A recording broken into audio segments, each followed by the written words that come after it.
Assalamualaikum warahmatullahi wabarakatuh. Waalaikumsalam warahmatullahi wabarakatuh. Salam sejahtera untuk kita semua. Marilah kita sama-sama memanjatkan puji dan syukur kehadirat Allah Subhanahu wa taala yang mana oleh Allah yang telah memberikan kita sehat badan serta sehat pikiran sehingga kita dapat berkumpul pada tempat yang spesial ini. Sebelumnya, penghormatan kami kepada Ibu Muhammad Mahdi selaku dosen pengampu mata kuliah dasar bioteknologi, dan tidak lupa juga saya ucapkan terima kasih kepada teman-teman semua yang telah berhadir pada hari ini. Jadi perkenalkan, saya Rida Putri dan ini teman saya Nazila. Jadi pada kesempatan kali ini kami akan menyampaikan materi kami yang telah kami review dari beberapa jurnal yang berjudul Bioteknologi Tumbuhan. Nah, sebelum menyampaikan materi lebih dalam lagi, perlu kita ketahui teman-teman semua apa sih yang dimaksud dengan bioteknologi tumbuhan ini. Nah, jadi bioteknologi tumbuhan adalah teknologi yang digunakan untuk mengubah sifat genetik daripada suatu tanaman.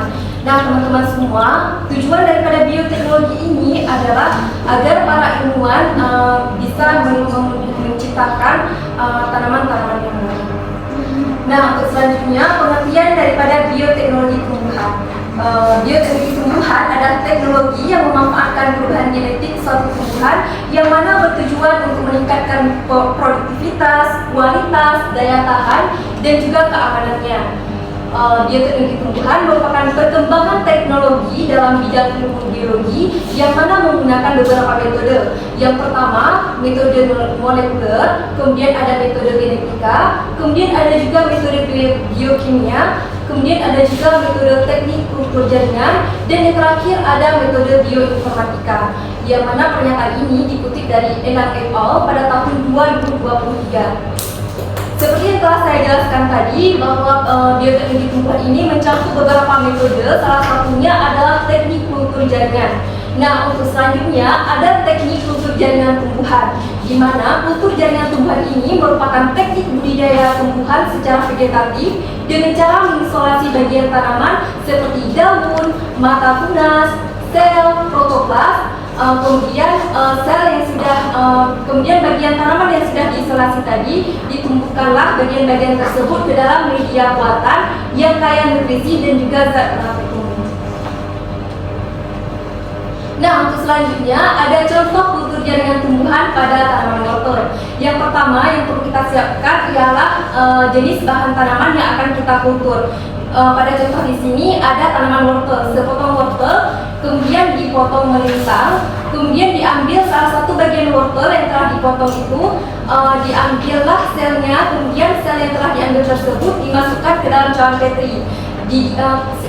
Setelah dimasukkan ke dalam cawan petri, didiamkan sehingga kalusnya itu terbentuk dalam waktu 4-6 minggu. Setelah kalusnya terbentuk, dipindahkan lagi ke dalam medium pertumbuhan, di mana di dalam medium pertumbuhan nanti akarnya akan tumbuh dalam waktu 4-8 minggu. Setelah akarnya tumbuh, maka akan dipindahkan lagi ke dalam medium tanah, di mana nantinya akan tumbuh tumbuhan dewasa yang sama seperti induknya. Nah, selain itu ada juga kelebihan dan kekurangan daripada kultur jaringan ini, teman-teman. Untuk kelebihannya yaitu bagian tumbuhan expand yang dibutuhkan itu relatif kecil. Dan yang kedua ada laju multiplikasi yang lebih tinggi. Yang ketiga menghasilkan bibit dalam jumlah yang banyak dengan waktu yang relatif lebih singkat. Untuk yang keempat, sifat anakan yang identik dengan induknya atau klonal sehingga konservasi plasma nutfah dapat terjaga. Yang kelima, perbaikan bibit itu tidak dipengaruhi oleh musim. Dan yang terakhir, letak geografis dan anakan yang dihasilkan dan bebas penyakit terutama dari virus dan hama. Pernyataan ini dinyatakan oleh Hasnat et al. Pada tahun 2022. Untuk kekurangannya, yang pertama itu biaya investasi alat, yang kedua bahan dan laboratoriumnya yang relatif mahal. Yang ketiga membutuhkan sumber daya manusia. Yang keempat, akar tanaman hasil perbanyakan in vitro umumnya itu bersifat adventif sehingga kurang kuat dibandingkan tanaman ex vitro. Next. Untuk selanjutnya ada prinsip dasar teknik kultur jaringan tumbuhan.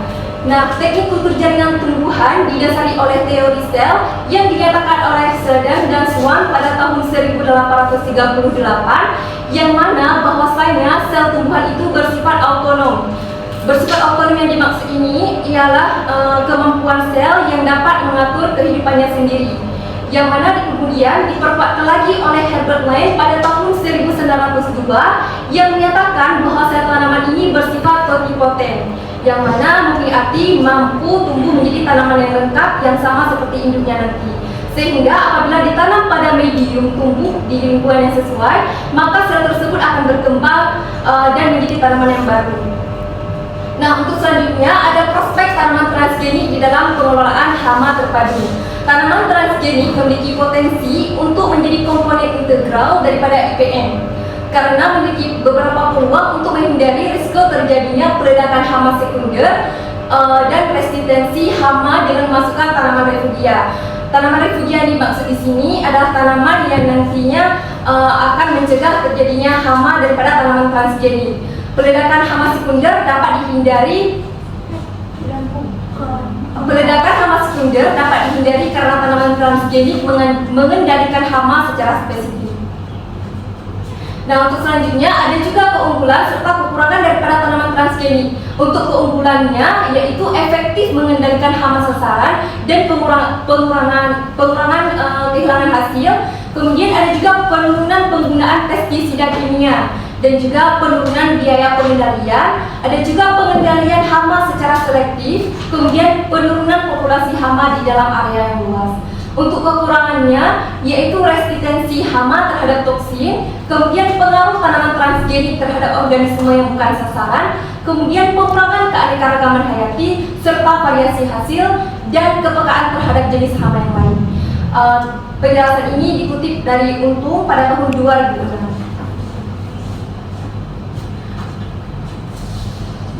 Untuk selanjutnya akan dijelaskan oleh teman saya Nadia.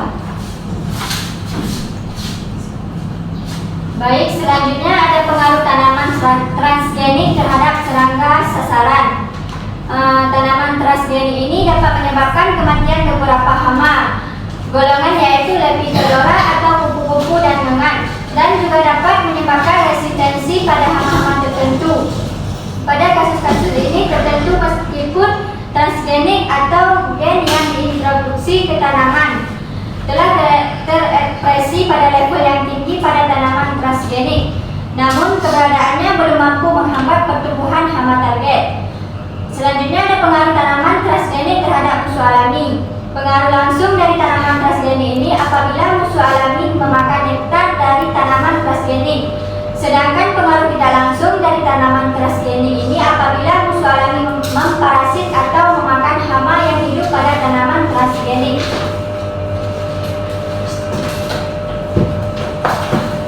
Selanjutnya ada pengaruh tanaman transgenik terhadap serangga non-target.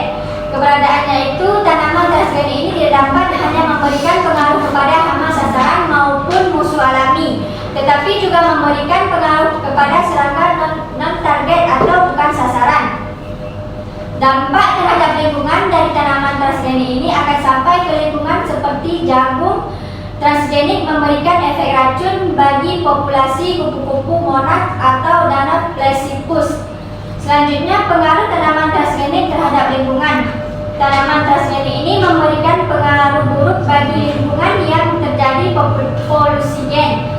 Tanaman transgenik ini yang memiliki kelebihan menjadi pesaing tanaman asli sehingga mengancam keberlanjutan kehidupan tanaman asli.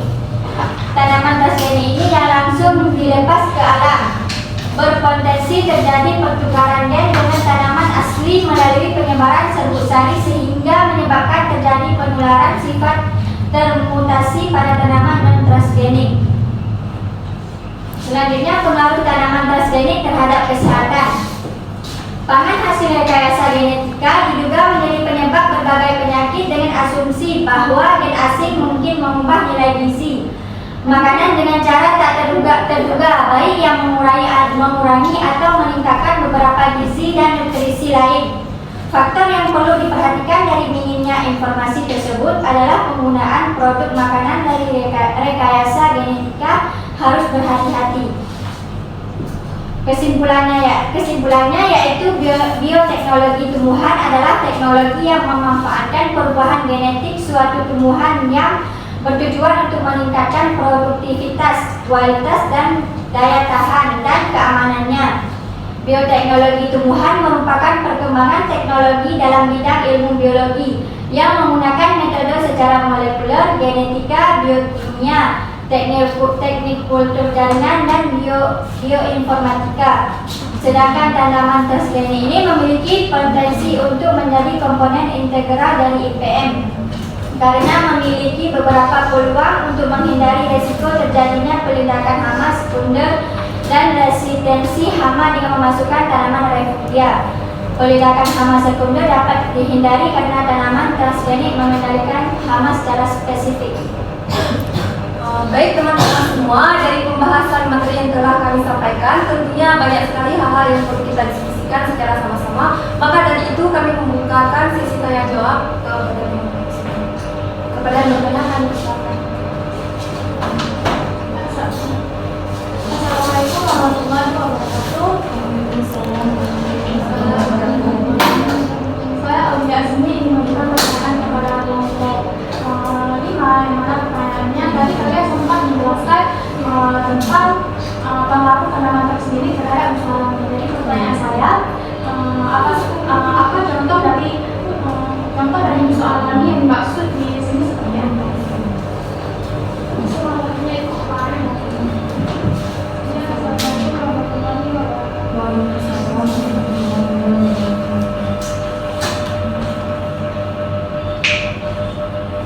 Assalamualaikum warahmatullahi wabarakatuh.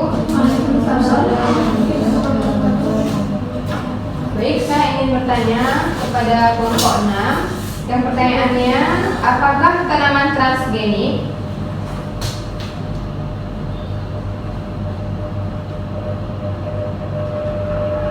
dapat mencemari lingkungan dan berdampak pada organisme non-target?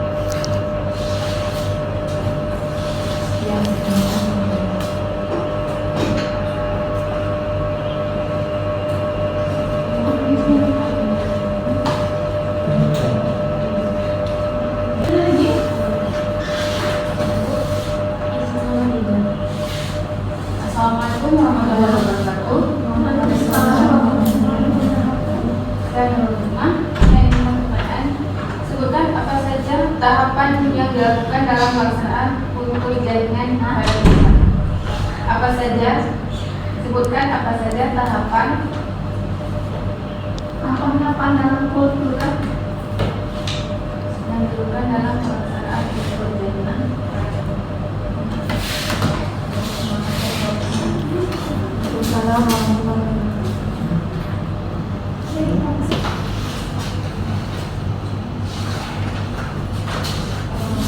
Assalamualaikum warahmatullahi wabarakatuh. Waalaikumsalam warahmatullahi wabarakatuh. Baik, kami akan menjawab pertanyaan yang telah saya berikan. Sebelumnya kami ucapkan terima kasih kepada teman-teman semua yang telah menanggapi daripada materi yang telah kami sampaikan. Baik, saya akan menjawab pertanyaan dari Hanifah Fadila.